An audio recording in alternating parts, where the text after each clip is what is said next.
दोस्तों, ईश्वर ने हमें स्वस्थ और खुशहाल जीवन जीने के लिए अद्भुत प्रकृति का श्रृंगार किया है। उस परमपिता परमेश्वर ने हमें सभी आवश्यक संसाधनों से नवाजा है, परंतु हम मानव जाति मटेरियलिस्टिक ग्रोथ की दौड़ में ईश्वर प्रदत्त अति आवश्यक संसाधनों से स्वतः दूर होते गए और अपने चारों ओर कंक्रीट जंगल को विकसित कर लिया, जिसने हमारी जीवन के अति आवश्यक मूलभूत आवश्यकताओं से हमें दूर कर दिया। और आज हम जीवन के उस दौर पर खड़े हैं जहां मृत्यु और जीवन के बीच बहुत कम फासला बचा है। परंतु कोविड की इस महामारी ने हमें एक सीख भी दिया है, हमें सोचने पर मजबूर किया कि क्यों हमारे पूर्वज के विचार, उनकी प्रकृति के प्रति आस्था और सम्मान बना रहता था। हमारे मन में सवाल उठने लगे हैं, क्यों कहते थे हमारे पूर्वज कि वृक्षों में ईश्वर का निवास होता है, पीपल के पेड़ में वासुदेव का वास होता है, पीपल काटना पाप है। और इस आस्था को समझने के लिए आइए आप कालांतर से पूजे जाने वाले इस वृक्ष के प्रति हमारे पूर्वजों की आस्था का विश्लेषण करते हैं।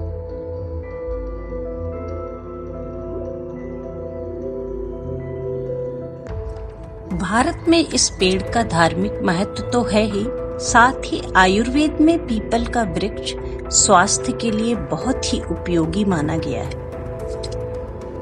ये तो आपको विदित ही होगा कि पीपल 24 घंटे ऑक्सीजन देने वाला वृक्ष है।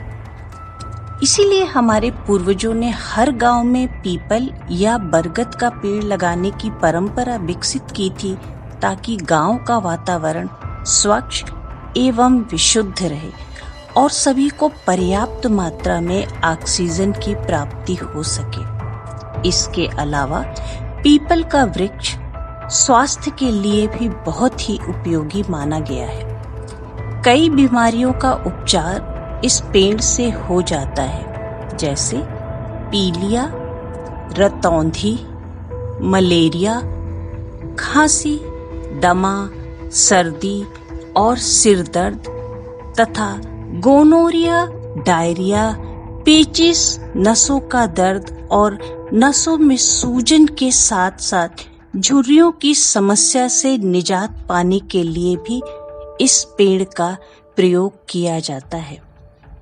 इसके पत्ते बहुत सुंदर होते हैं। पीपल के पत्ते वैसे तो जानवर सेवन करते हैं, लेकिन यह हाथियों का उत्तम चारा होता है।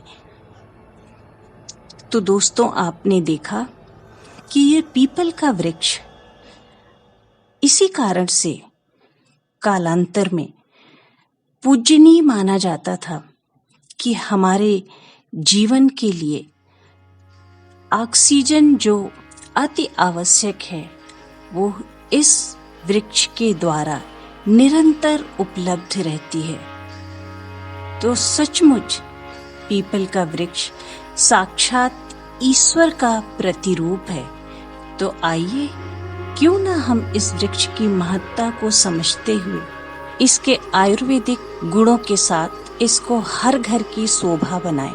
तो क्यों ना हम एक साथ मिलकर इस वृक्ष को गली, घरों, अपने शहर की सोसाइटियों और झोपड़पट्टियों के आसपास विकसित करने का प्रयास करें। धन्यवाद।